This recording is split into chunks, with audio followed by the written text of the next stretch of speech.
Sean todos bienvenidos y bienvenidas a mi canal. Les habla su servidor Vladimir Rojas. Esta es la segunda parte de una miniserie de 5 videos sobre la biografía de Manuel Rojas Ferretto, mejor conocido como Lico. Así que les recomiendo ver la primera parte antes de ver esta. En esta tratamos de lo que es la década de 1930.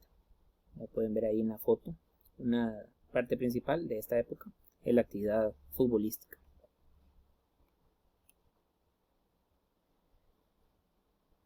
Habiendo regresado a sus labores en la hacienda a inicios de los años 30, decide complementar su trabajo con el servicio policial y como juez de paz, ambos de forma ad honorem, lo cual consta en las actas de 1931 y 1932, con su firma incluida. Acá podemos ver el acta donde se juramenta como policía en el área de San Isidro de Grecia, e incluso podemos observar su firma. También podemos ver acá el acta de 1932 donde se juramenta como juez de paz, y seguidamente vemos también su firma de su puño y letra. Resulta que en esta época había una especie de policía municipal que andaba de civil y se dedicaba a resguardar el orden público, que sería justamente esta, la fuerza policial a la que Lico pertenecía, siendo curioso el caso de que él era expresidiario, ya que en el primer video lo habíamos mencionado. El caso, dentro de sus funciones como juez de paz, es que él le tocaba atender y ayudar a conciliar casos simples como riñas, problemas domésticos, pleitos callejeros, etc., mismos que era posible resolver dentro del marco de las normas y costumbres populares de convivencia sin necesidad de ser procesados por un juez de la República. Esta figura de juez de paz también se daba en otros países como El Salvador y Colombia, siendo su origen en el Reino Unido en el siglo XIV. Según manifestó hace unos 20 años don Rodrigo Miranda Porras, ya finado, una vez siendo él un jovencito, su madre estaba sola junto con él y sus hermanos, todos muy pequeños, y un hombre borracho entró a su casa y al parecer quería propasarse con su mamá. En palabras muy ticas, la estaba jodiendo. La cosa es que Lico llegó, sacó al borracho de su casa y se lo llevó para la cárcel de Grecia, la cual quedaba donde construyeron posteriormente la plaza helénica. Ellos quedaron muy agradecidos con la ayuda, y estos hechos se dieron en lo que era y es hoy en día la calle del Achote. La jurisdicción de Lico abarcaba todo el distrito de San Isidro, según consta en los documentos. Esas actividades las continuó desarrollando por muchos años. Posiblemente le gustaba ejercer la autoridad y a la vez ir ganando respeto entre la población, al mismo tiempo que se hacía evidente su gusto por las armas. Su arma, según se dice, siempre la portaba donde se acostumbraba, que era entre la faja a la mitad de la hebilla. Para esos mismos años estaba también metido de lleno con un equipo de fútbol liderado por su hermano Otavo y también por él mismo. Este equipo pertenecía a lo que llamaban primera división, que obviamente en realidad no es la primera división que conocemos hoy en día, sino que es la primera división del INAFA, o sea, de Liga Nacional de Fútbol Aficionado. En síntesis, es lo que hoy en día conoceríamos como la tercera división. La cuestión es que en el equipo figuraban los siguientes jugadores. Acá podemos ver la foto que vamos a recapitular. El portero alemán Francisco Meyer, la parte de arriba, a la par Lico, más abajo apoyado en su mano Juventino Suárez, en esa misma línea de la mitad, pero a la derecha, Jacinto Rojas, en la parte de abajo, de izquierda a derecha, Octavio, mejor conocido como Tavo Rojas, Nano Zamora en el centro, y en la esquina inferior derecha, Beto Quiroz. Entonces, dicho esto, vamos a ver una lista de lo que eran los jugadores principales. En cuanto a Francisco Meyer, que era el portero, Se destaca que hablaba muy buen español. En cuanto a Octavio, lo que se destaca es que él era el capitán del equipo y también el delantero centro, el goleador estrella, que en aquel momento le llamaban For Centro, seguramente por la influencia alemana. En el caso de Juan Manuel Lico, él era defensa, junto con el llamado Macho Alfaro, del cual no conocemos su nombre. Lo que es Juventino Suárez destacaba como delantero y también como volante ofensivo, mientras que Beto Quirós era mediocampista. Él era poaseño y era el menor de todos los que jugaban, apenas tenía 15 años, mientras que ya Lico tenía aproximadamente 27, 28, 30 años. Otros de los jugadores mencionados, Jacinto Rojas era volante, uno que no aparece en la fotografía era Trinidad Rojas, mejor conocido como Negro, el cual se desempeñaba como defensa, pero también tenía vocación ofensiva, le gustaba poner buenos centros al cabeceo. Cabe destacar que esta foto es apenas la mitad de la foto original, que lastimosamente se deterioró, y bueno, lo único que se pudo conservar fue esta, gracias al poseño Beto Quirós, que nos la prestó y pudimos reproducirla. Otros personas, además de Negro, que faltan en esta foto son Misael, que era un joven también del área de Santa Rosa de Poás, posiblemente de una edad muy similar a la de Beto Quirós. También estaba el ya mencionado Nano Zamora, que ahí está en la foto, y otro que no está en la foto también era Rosario Chayo García Álvarez, quien era volante. De este se dice que era un jugador bastante bueno, y eso sí, que era un poco mayor que los del resto del equipo. En otras palabras, él era veterano. Como nota importante o interesante, dentro de estos relatos que se mencionan, dentro de lo que es la entrevista que se le hizo a Negro Rojas y su esposa Analía, de apellido Rojas también, que bueno, ellos decían que todos los hermanos jugaban, así que posiblemente lo que eran Antonio y Ramón Moncho Chopaipa, que eran hermanos de Lico, posiblemente también ellos jugaban dentro del equipo, aunque no se mencionaron en esa entrevista. La cuestión es que también se habla de Polo, pero en ese momento Polo era muy pequeñito, entonces Negro nos comentó que él jugaba como en divisiones menores.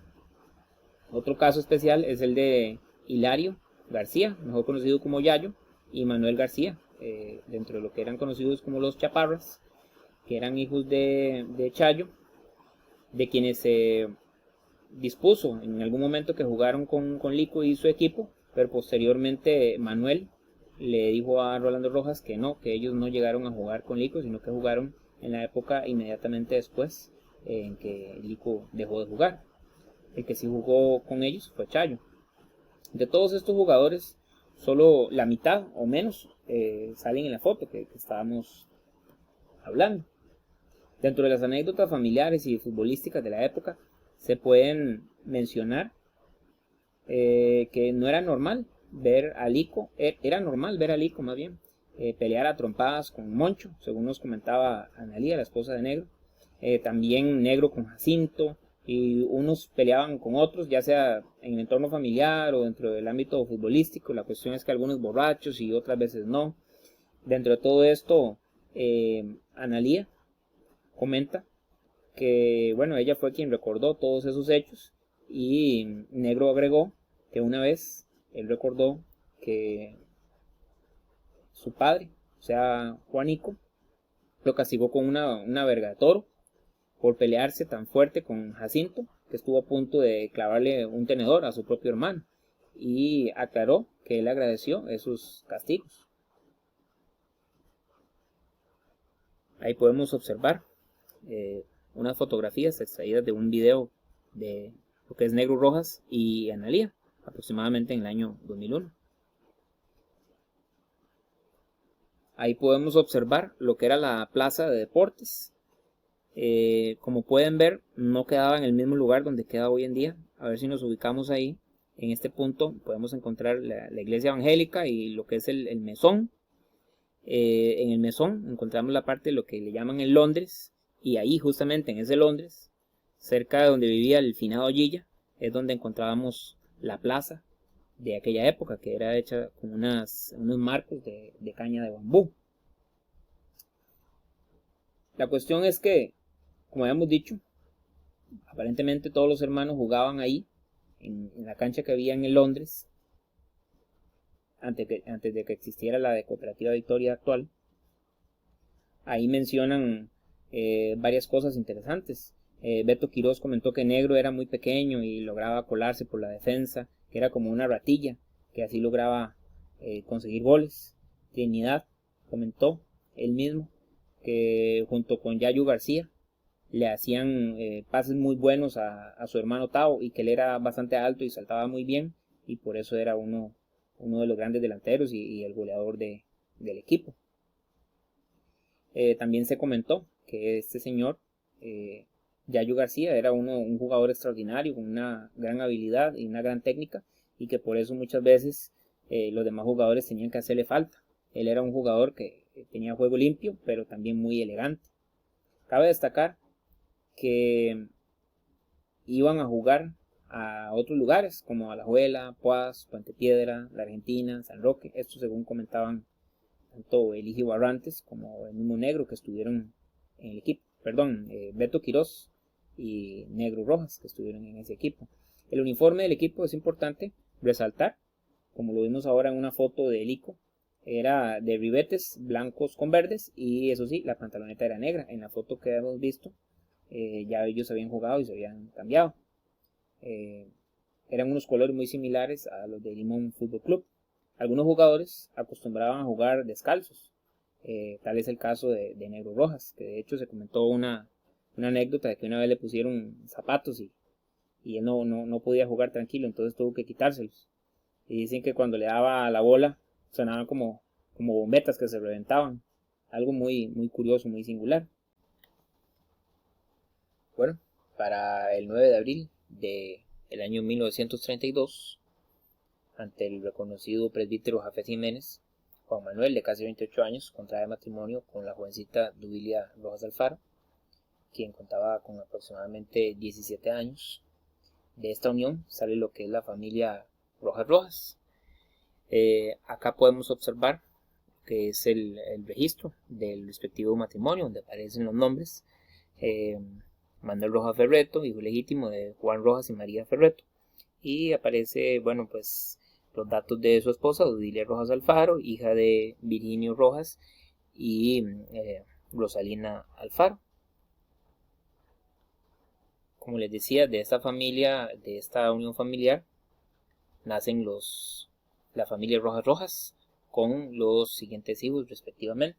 Primeramente Carlos Manuel, 1933 al 2016, quien casó en el año 1951 con Luz Claudia Alfaro Alfaro. Acá podemos observar algunas fotografías cuando él era joven, cuando estaba casado con su esposa Luz, y ya tenía varios hijos en su vejez y en el momento de su lecho de muerte.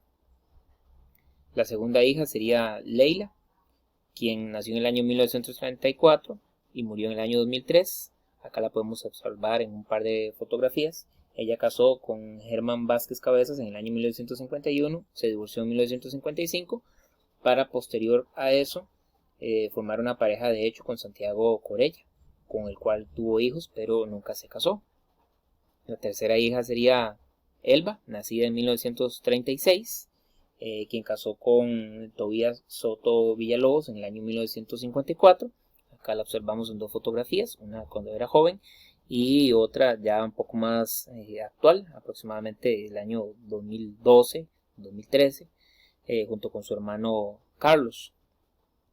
Seguidamente, el cuarto hijo sería Fausto, mejor conocido como Tuto, 1938 al 2020. Acá lo observamos en un par de fotografías cuando él era joven, y bueno, en una de ellas aparece con su esposa Bolivia María Carvajal López. Ellos se casaron en el año 1961.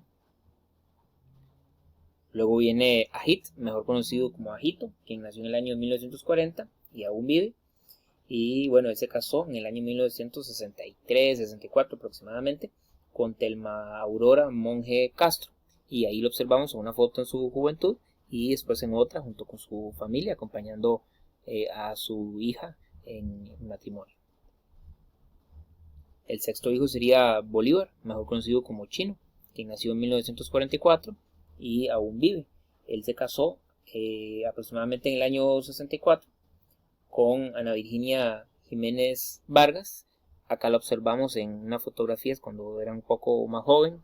En una de ellas aparece con su madre cuando cumplía el 44 y ella 73. En otra, en un recordatorio de traileros, recordando a su veterano compañero. Y en la última, cuando cumplió 71 años. Después de él nació Ñeca Javier, que nació en 1946 y bueno, pues aún vive. En las fotos lo observamos con su hermano Fausto, con su sobrina Cindy, con su sobrina Deyanira, con otros de sus hermanos como Elba, etc.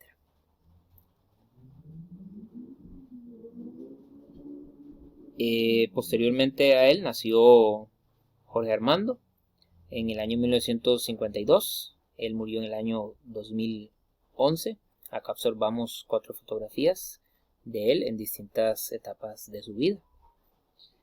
Luego de él nace María Leticia, mejor conocida como Nena, en el año 1953. Y bueno, ella lamentablemente murió prematuramente en el año 1999. Acá la observamos una fotografía de su juventud. La observamos junto con su esposo Hormidas. En el casamiento de su hija, la observamos con sus hijas, con su primer nieto, en una actividad religiosa también.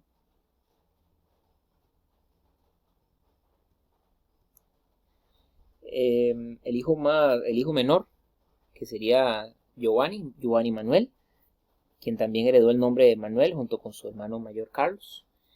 Acá lo observamos en 4 fotografías, en su juventud, luego con su familia. Él casó en 1976 con Evelia Víquez González. Y bueno, acá lo observamos con toda su familia, sus hijos, sus nietos.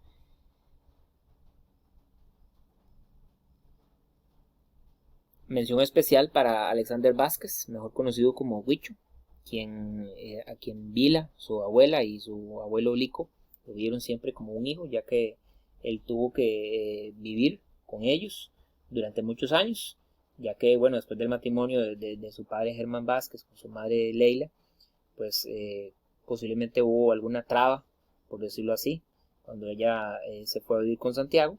Por lo tanto, era aconsejable que viviera con sus abuelos, quienes de todas formas le daban siempre mucho amor y cariño y siempre le enseñaban muchas cosas con mucho respeto. Siempre vivieron con él, y no solamente con él, sino también con Jorge Solís, quien vivió con ellos muchos años, y posteriormente hablaremos de él y de su vida, que aunque él no era familiar, siempre fue visto como un hijo más, al igual que Alexander Vázquez, a quien todos conocieron siempre como Huicho o Huichito, como le decían de cariño.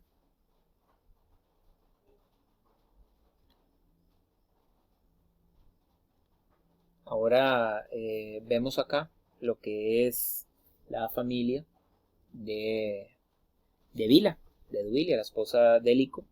En una primera fotografía la observamos a ella junto con a ella en lo que es la foto de la cédula de 1986, la cual yo restauré y convertí a color.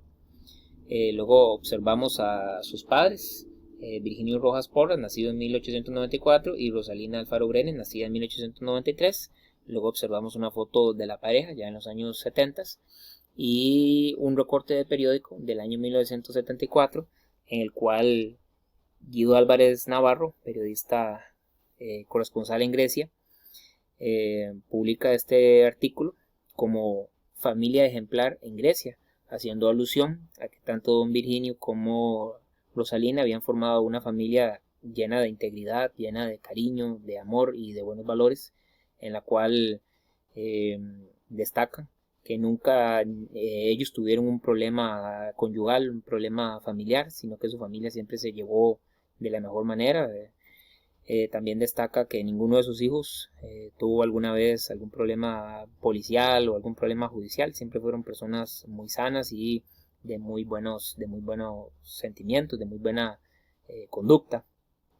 También destaca la enorme cantidad de hijos, nietos y bisnietos que ellos ya tenían para aquella época de 1974. Entonces, amigas y amigos, una familia ejemplar, los padres de Duilia Rojas Alfaro. Y definitivamente así fue, porque ella salió como una persona llena de amor para el prójimo, no solamente para su familia, sino también para las demás personas, así como todos le recordamos a ella.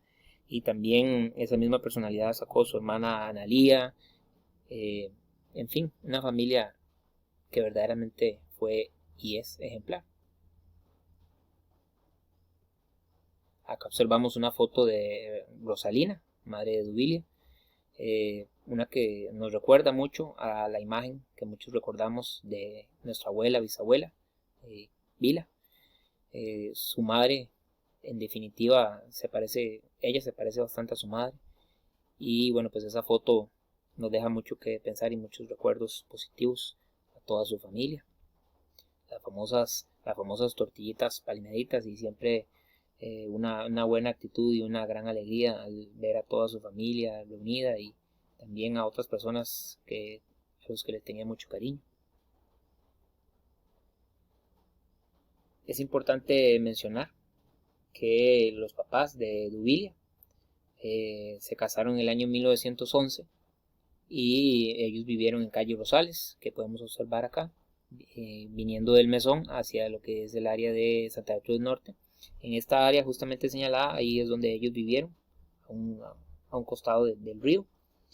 Ahí vivieron en los primeros años del matrimonio durante bastante tiempo.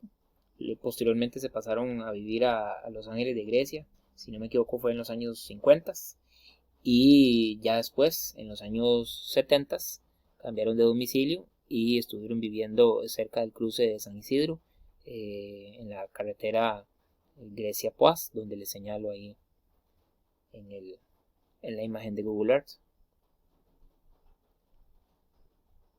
Es importante señalar no solamente a los padres, sino también a los abuelos de Duilia, quienes, bueno, sus abuelos paternos fueron Ricardo Rojas, 1874 a 1940, y María Zoila Porras Jiménez, 1878 a 1952.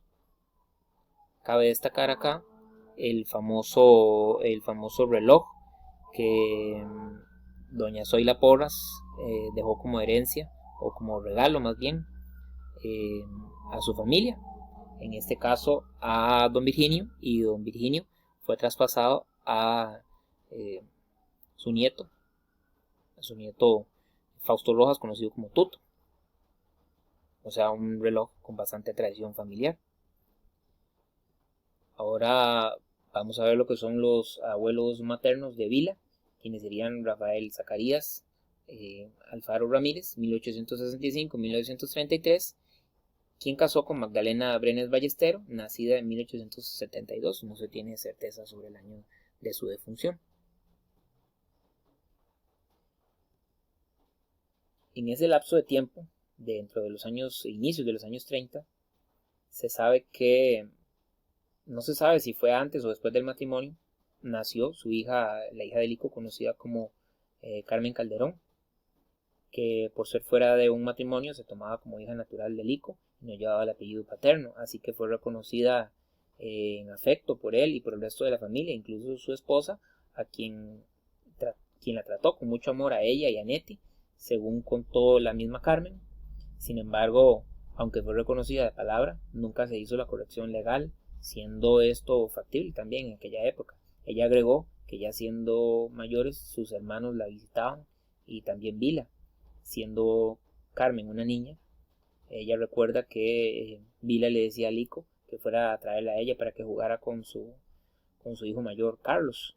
Sin duda, un corazón enorme y lleno de amor tenía esta madrastra, madre, esposa y ser humano ejemplar. Es importantísimo mencionar que a los hijos del matrimonio se les enseñó lo siguiente: los de adentro debemos mirar igual a los de afuera. Todos somos una sola familia, con todo Giovanni, refiriéndose a sus hermanos que nacieron fuera del matrimonio. El asunto es que, además de Nettie y Carmen, también hubieron otros hermanos de padre, los cuales son María de Carbonal, quien murió aproximadamente entre el 2016 y 2017, José, conocido como Chepe, y Nelsie, quienes aún están vivos a lo que es inicios de mayo del año 2021.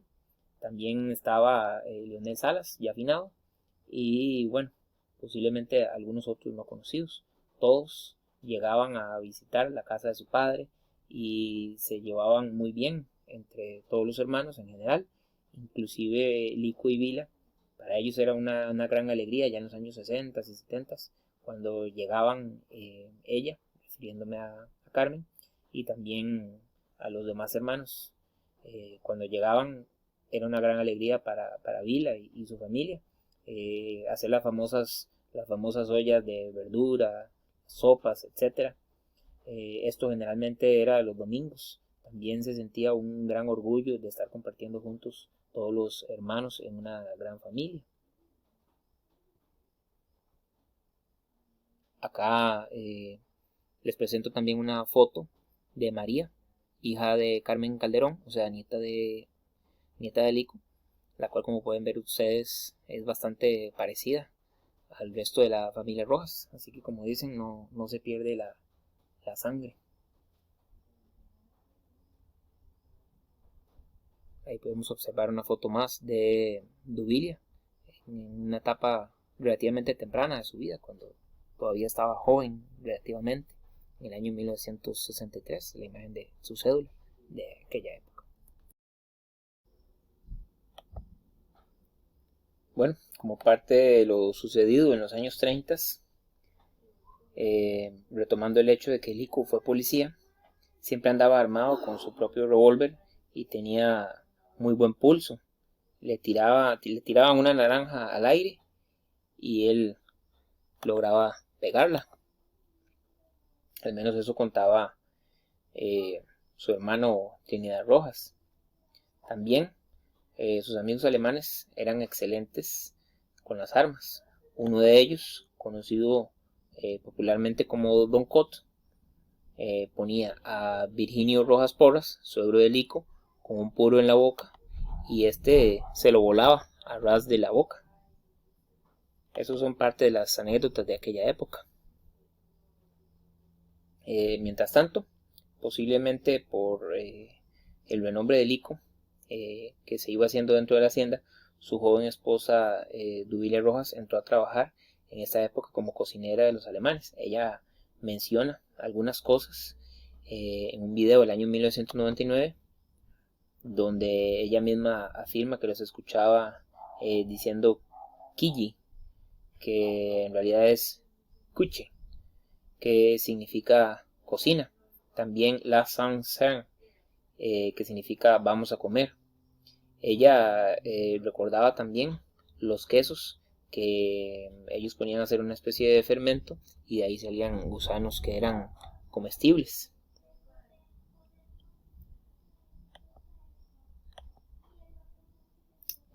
Siguiendo con esta historia, en estos años ya Lico era mandador de campo, por ende tenía un mejor puesto. Su hermano Trinidad recordaba y comentaba que él apenas era un peón y ganaba 25 céntimos en la hora, o sea, una peseta la hora, que no le alcanzaba para poder tener solvencia para casarse, y por lo cual era parte de las dificultades que tenían los jóvenes de aquella época. Acá podemos observar en la imagen una bandera de la Alemania de inicios de los años 30, antes de ser convertida por la bandera nazi. Y observamos también la imagen de un boleto de la hacienda de Guillermo Niehaus, la hacienda Victoria, por ambas caras. Dentro de toda esta historia, también hay que destacar que durante los años 30, Lico ascendió de ser uno de los 3 mandadores que existían en la hacienda a ser el administrador de campo, o sea, el jefe de los mandadores y por ende el jefe de todos los empleados, de todos los peones de la hacienda Victoria. Ese era Lico. según nos cuenta Eligio Barrantes, a quien observamos en esa fotografía en pantalla. Eligio cuenta también que él recuerda, bueno, en una entrevista que le hicimos en el año 2001, él recuerda que él llegó a pedir trabajo en 1939 y bueno, Lico le dio trabajo y él se sintió siempre muy agradecido. Él recuerda que Lico, cuando era mandador de campo, era un poco más delgado, pero que una vez que pasó a ser administrador, él recuerda que Lico ganó bastante peso. Eso es una historia interesante, ya que él pasó de andar a pie a andar solo montado a caballo a través de todas las fincas, supervisando y fiscalizando todo el trabajo de los peones. Posiblemente por eso fue ganando peso, al igual que ya era un hombre que tenía 4 hijos y prácticamente 40 años. Fueron muchos los que en esta época Lico les dio trabajo, ya que era él quien decidía a quiénes contratar. Es aquí donde entran las controversias de sus métodos de contratación que personalmente él tenía, en lo cual preferimos no profundizar. Era tal la confianza que para entonces los alemanes le tenían a Lico, según cuenta Eligio, que los sábados al pagar los peones, Lico debía estar presente para recordarles y avalar su trabajo. A nadie se le pagaba si no era por la autorización de Lico. La tradición oral sostiene que los alemanes eran desconfiados, pero habían puesto su confianza en el administrador de campo para una mayor seguridad de tales efectos. No querían ninguna equivocación en cuanto al pago de los jornales. Cuando se le preguntó hace 20 años a quienes conocían a Manuel Rojas como jefe, algunos dijeron que era jodido trabajar con él, ya que era muy exigente, pero otros, como el finado Langui Porras, adujeron que no, que esa era la forma en que se trabajaba en aquel tiempo. Se trabajaba con un orillero, había que trabajar muy duro para alcanzarlo y poder ganar un poquito más, ya que detrás del orillero, que era un peón, iban los aprendices o ayudantes que ganaban menos, y una vez que lograban dentro de una semana, todos los días de la semana, alcanzar al orillero, podían ser ya catalogados como un peón de la hacienda y ganar a peseta la hora. Esto para finales de los años 30 e inicios de los años 40. Entonces, bueno, acá podemos observar esta moneda como ejemplo de lo que ganaban los peones de aquella época de finales de los años 30. Muchas gracias por ver el video hasta acá. Agradecimiento a todos los que participaron en la creación de este video y todo el resto de la serie. Espero que puedan ver los siguientes videos para que vean toda la historia completa de Lico. Son 5 videos, este es apenas el segundo. Espero que hayan visto también el primero y que les haya gustado. Cualquier comentario lo pueden dejar en el buzón de los comentarios. Muchas gracias.